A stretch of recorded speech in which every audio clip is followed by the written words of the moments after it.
नहीं देखा उस फाइट के अंदर कि वो जाएं थोड़े बहुत फ्रैग्स लेकर अपनी टीम को दिलाएं, पर नेबुला वर्सेस बैड किंग्स वहां पर वो फाइट अधूरी रह गई थी। यहां जब वो आए सर्कल के एजेस पर तब वो फाइट की शुरुआत हुई जहां पर क्लच गॉड उन्होंने शानदार परफॉर्मेंस करके दिखाया, अपनी टीम के लिए फ्रैग्स निकाले। साइरेक्स उन्होंने क्लच गॉड को भी वहां पर बचा लिया। मैड किंग्स खुश होगी, 3 जो फिनिशेस थे वो उनको मिल गए। और अगर अभी के लिए बात करी जाए तो वो जहां पर जा रहे हैं वहां पर टीम 8-बिट वो शायद उनके स्वागत के लिए तैयार हो, पर ऐसा हुआ नहीं। एजेस के साइड जाते ही वो टीम सीधा जोन के अंदर निकल गई। जी हाँ, और एक बड़ी रोटेशन जो उन्होंने इनिशिएट करी, और अच्छी खबर है कि दोनों ही जो खिलाड़ी है वो जोन के अंदर पहुंच चुके हैं। वहीं दूसरी तरफ टीम आर्यन मात्र एक ही खिलाड़ी एम बॉट जो सर्वाइव कर रहे हो व्हीकल लेकर के बिल्कुल सेंट्रल एरिया की तरफ जाने की कोशिश कर रहे हैं। वहीं दूसरी तरफ टीम 8-बिट और गॉड्स रेन उनके बीच की जो भिड़ंत है वो भी शुरू होती हुई। सारंग एक ओपनिंग नॉक उन्होंने निकाला है, और 8-बिट के अभी भी जो बाकी के प्लेयर्स हैं वो थोड़ा पीछे हमें देखने को मिल रहे हैं। मीनवाइल टीम के 9 वो गॉडलाइक की जो व्हीकल्स है उनको डैमेज करने की कोशिश करते हुए। और चलिए गॉड्स रेन, अब देखना ये कि क्या वो इस पर्टिकुलर फाइट में अपना इन्वॉल्वमेंट दिखाएंगे। जिस प्रकार से ये मूवमेंट हमें देखने को मिल रहा है, लग तो रहा है कि शायद गॉड्स रेन वो यहाँ से निकलना ही बेहतर समझे, क्योंकि उनके पास ज्यादा सेंट्रल एरिया मौजूद है। और ऐसे में देखना इंपॉर्टेंट है कि 8-बिट क्या वो उनके ऊपर वार करेगी, बट आरसी वो सर्कल के सेंटर से गॉड्स रेन की मुश्किलें बढ़ा रही है, और कहीं ऐसा ना हो कि अब यहाँ पर गॉड्स रेन वो सैंडविच पोजीशन में आ जाएं। बहुत ज्यादा मुश्किल हो चुका है गॉड्स रेन के लिए, क्योंकि 8-बिट ने जो नॉक निकाला था वो फ्रैग उनको नहीं मिला। वो मैड किंग्स के साइरेक्स थे जो वो फ्रैग लेकर गए। सारंग डैमेज खैर उनको भी बहुत पड़ा है, 3 फोर्स्टेड है, एक इस्तेमाल में लाया गया। गॉड्स रेन अब वो नीचे शैक के एरिया पर टीम आ चुकी है, पर जस्टिन उनका रिवाइवल यहाँ से तो नामुमकिन है। बहुत ओपन से आपको निकलना होगा, एक बड़ा रिस्क जो शायद गॉड्स रेन इस मोमेंट पर ना लेना चाहे।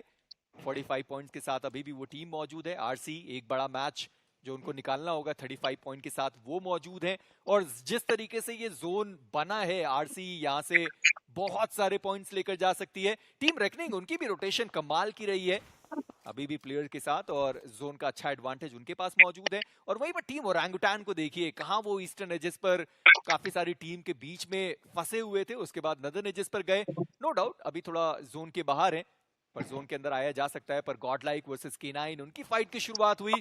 गॉडलाइक के वो एक प्लेयर डाउन हुए, गॉडलाइक उन्हें भी तो जोन के अंदर निकलना होगा। जी हाँ, और K9 वो भी सर्कल के बाहर है। मान्या ऐसे में देखना ये कि रिवाइव उनको कितनी जल्दी मिल सकता है। स्मोक की एक चादर जरूर बिछाई गई है, और देखना ये भी इंपॉर्टेंट रहेगा कि K9 वो क्या सर्कल को प्रायोरिटाइज करेंगे, या फिर वो अभी इस पर्टिकुलर फाइट में अपना इन्वॉल्वमेंट दिखाना चाहते हैं। एचपी काफी कम हुई है मान्या की, और चलिए फाइनली वो जो रिवाइवल है वो दिया जा रहा है। बट इस पूरी जद्दोजहद में K9 उन्होंने व्हीकल्स को डैमेज कर दिया है टीम गॉडलाइक के, और अब उनकी मोबिलिटी के ऊपर एक सवाल जरूर है। यहां से ओपन एरियाज पे टीम गॉडलाइक को जाना है, और क्या बढ़िया स्प्रे ओमेगा के द्वारा एडमिनो उनको टेक डाउन किया गया। रिवाइव देने की आवश्यकता पड़ने वाली है। एक बोजॉन उनके तो बाकी के प्लेयर जोन के अंदर पहुंच चुके हैं, और ऐसे में ओमेगा उनको जिम्मेदारी दी गई है कुछ फिनिशेस निकालने की, और एडमिनो और रिवाइवल मिल पाना काफी मुश्किल नजर आ रहा है, बट चलिए हो जाएंगे रिवाइव। और वो जो दूसरे शॉट्स उन्होंने कनेक्ट किए थे वो लगे भी एडमिनो को, वो एक अलग कहानी रही कि एडमिनो वहां पर एलिमिनेट नहीं हुए। पर K9 क्या बढ़िया वो स्प्रे, वो कुछ आखिरी बुलेट्स थे जो मान्या को लगे, और अब मान्या यहाँ से रिवाइव नहीं हो सकते, पर वो हीरो है जो फ्रैग लेकर चले गए। कर K9 ने काफी सारे जो फ्रैग्स थे वो दूसरे की टीम के निकाले जरूर थे, पर जॉनथन उनका भी पलटवार, स्नोजॉर्ड वो यहाँ पर डाउन हुए। स्नोजॉर्ड उनका एलिमिनेशन हुआ है, पर टीम रेकनिंग वर्सेस K9 उनकी बीच की भी तो ये फाइट है। ओमेगा उन्होंने एस पावर को यहाँ पर डाउन किया है, पर बनी वो ट्रेड में डाउन कर दिए गए। एस पावर का फ्रैग K9 के जो प्लेयर है वो लेकर चले गए। इवन स्टीवन हो गया अब मामला। जी हाँ, पर देखना अभी भी ये बाकी रहेगा कि किस प्रकार से सर्कल के अंदर जो एंट्री है वो बनाई जाएगी। जूसी मीनवाइल उन्होंने जो साइरेक्स का फिनिश कंफर्मेशन है वो निकाला। क्लच गॉड अब वो अपनी टीम से एकमात्र खिलाड़ी बचते, बट रेकनिंग के रोमन वो काफी नजदीक दिखाई दे रहे हैं अपने ओपोनेंट्स के। एडमिनो एचपी उनकी बहुत ज्यादा कम, अपने आप को हील करने की जो आवश्यकता है वो रहने वाली है, और ये एक बेहतर स्प्रे हीरो के द्वारा। एडमिनो अब वो बचते हैं एकमात्र खिलाड़ी, और उनका सर्कल के अंदर पहुंच पाना अभी भी बहुत मुश्किल, बिल्कुल ओपन एरिया से उनको आना पड़ता, और ऐसे में ओमेगा का वो शॉट, एडमिनो उनका समापन, और गॉडलाइक 12वें पायदान पे मात्र 2 अंक इस मुकाबले से। देखिए कौन किसको नॉक कर रहा है, फिनिश किसके खाते में जा रहा है वो किसी को पता नहीं चल रहा है। जहां पर भी प्लेयर जिसको भी नॉक दिखाई दे रहा है सब कोशिश कर रहे हैं कि फ्रैग वो लेकर जाए। यहाँ पर ओरंगटान वो भी कोशिश में है कि फ्रैग्स जो है वो थोड़े ज्यादा निकाले जाए, पर ओमेगा जो आरू डाउन थे उनको इंस्टेंट उन्होंने एलिमिनेट किया। और अब बारी रोमन के आने वाली है क्योंकि 2 प्लेयर वहां पर डाउन है। हालांकि उन्हें पता नहीं है कि वो दोनों प्लेयर वहां पर डाउन है, बस पैरों की आवाज उनको सुनाई दे रही होगी। एक ग्रेनेड जो आगे की साइड पर डाला गया, पर सामने से K9 उनका भी तो वो ग्रेनेड जाने वाला है। रोमन वो सामने मौजूद है, पर इसी बीच गॉडेक्स वो गाड़ी लेकर सीधा चले गए और गॉडेक्स वो डाउन कर दिए गए। क्योंकि वो डाउन है, गॉडेक्स उनका एलिमिनेशन हुआ, पर पीछे से आते हुए विक्टोरियस थॉमस की वो थर्ड पार्टी ओरंगटान वो फंस गए। और विज़गॉड अब एक आखिरी प्लेयर बचे अपनी टीम से। Chaos at its peak, हर तरफ से वो क्लस्टर फॉर्मेशन, हर तरफ से वो थ्रोएबल्स का इस्तेमाल, और अब हिग बोजोन वो आगे आए ओमेगा। चलिए उनका समापन K9 वो इस मुकाबले से बाहर होती हुई, और हिग बोजोन 4 फिनिशेस के साथ टॉप 8 में उनकी एंट्री हुई है। बट अब ओरंगटान के विज़गॉड वो बचते एकमात्र खिलाड़ी विक्टोरियस थॉमस। उनके पास भी ये मौका है कि इस मुकाबले को बड़ा बनाया जाए। चारों प्लेयर्स उनके सरवाइव कर रहे हैं, बट इन सब के बीच में विज़गॉड जो सर्कल के बाहर अभी देखने को मिल रहे हैं। इंपॉर्टेंट रहेगा देखना कि जोन के अंदर वो अपनी एंट्री बना भी पाएंगे या फिर नहीं। वही दूसरी तरफ RCE वो सर्कल के बिल्कुल सेंटर पे अभी भी बैठे हुए हैं। एक फिनिश उनके पास जरूर गया, लेकिन उनके आसपास तो कोई फाइट हो भी नहीं रही है। फाइट तो पूरी नदन एज के राउंड हो रही है, और वहां पर चलिए फाइनली टॉक्सिक उन्होंने एक नॉक निकाला है, और ऐसे में देखना अहम रहेगा कि क्या वो फिनिश कंफर्मेशन उनके खाते में जाएगा। दूसरी तरफ 8-बिट उन्होंने डेस्ट्रो का जो फिनिश कंफर्मेशन है वो निकाल दिया है, और गॉड्स रेन 1 अंक फिनिश का, 1 अंक प्लेसमेंट का, 2 पॉइंट्स के साथ इस मुकाबले से बाहर। RC को वो फ्रैग मिला नहीं, 8-बिट के जो प्लेयर थे वो फ्रैग लेकर गए, पर अब 8-बिट को आप परेशान जरूर कर सकते हैं। ध्रुव का बढ़िया स्प्रे, वैसे भी स्किप्स की HP ज्यादा वहां पर थी नहीं। अब बस स्किप्स का जो फ्रैग है वो कोई और चुरा कर ना जाए। ध्रुव जरूर चाहेंगे कि उस फ्रैग को तुरंत के तुरंत कंफर्म किया जाए, और आप सोचे कि बनिए जो देख रहे हैं ध्रुव को, और अगर वहां से वो फ्रैग चोरी करने की कोशिश करते हैं तो मौका तो खैर उनके पास भी बनता है। पर मैं देख रहा हूं कि एमबॉट टीम आर्यन के जो बहुत समय पहले अकेले बचे थे, अभी भी सर्वाइवल गेम उनकी तरफ से जारी है। पर वहीं पर ध्रुव उन्होंने स्किप्स को एलिमिनेट ही कर दिया, और अब HB के जो प्लेयर्स हैं 4 फिनिशेस के साथ, हीरो उन्होंने वो 3 फिनिश निकाले। पर विक्टोरियस थॉमस के लिए भी एक बड़ा मैच हो सकता है कि अभी भी 2 फिनिशेस निकाले हैं और चारों प्लेयर उनके इस मैदान के अंदर मौजूद हैं। यानी कि एक अच्छा मैच जाता है तो कम से कम अपने आप को 11th या 12th प्लेस पर तो देख ही सकते हैं, हालांकि 36 को क्रॉस करना होगा। और पहले भी हमने देखा है कि विक्टोरियस थॉमस वो शुरुआत बढ़िया करते हैं मैच की, लेकिन जब अंजाम की बारी आती है वहां पर अच्छी पोजीशनिंग में होने के बावजूद उन्होंने कुछ मैचेस थ्रो किए हैं। मैं उम्मीद करता हूं कि ये वो मुकाबला ना हो, और इस मुकाबले में जरूर विक्टोरियस थॉमस वो अपने पोटेंशियल के मुताबिक ही परफॉर्म करते हुए नजर आए।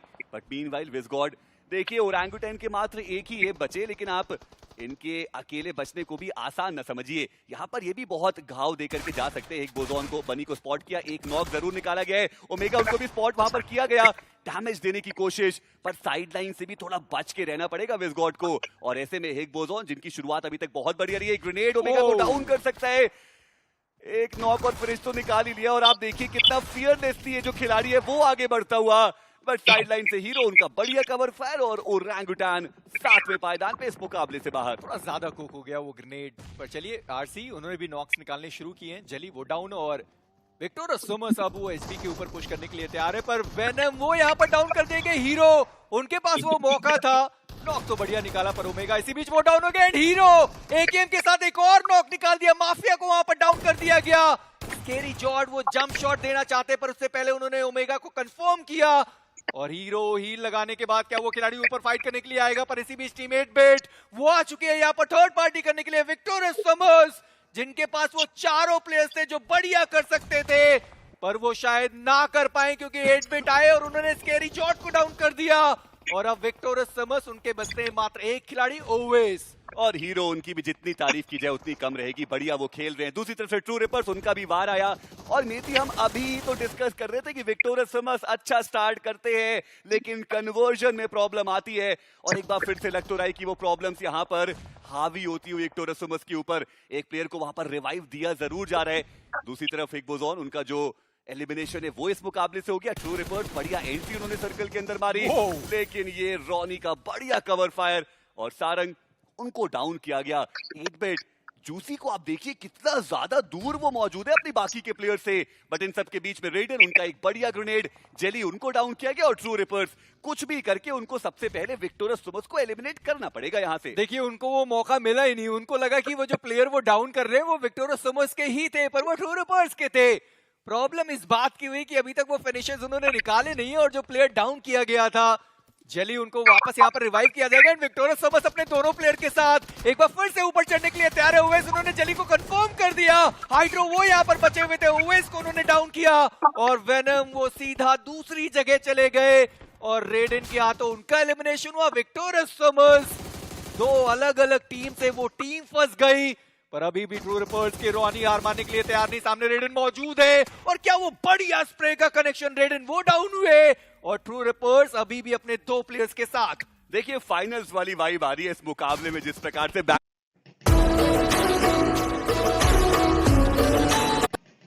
फाइट हमें देखने को मिल रही है और आरसी फाइनली वो भी आगे आए और अब वो भी फिनिशेस और ज्यादा लेकर के जाना चाहते हैं।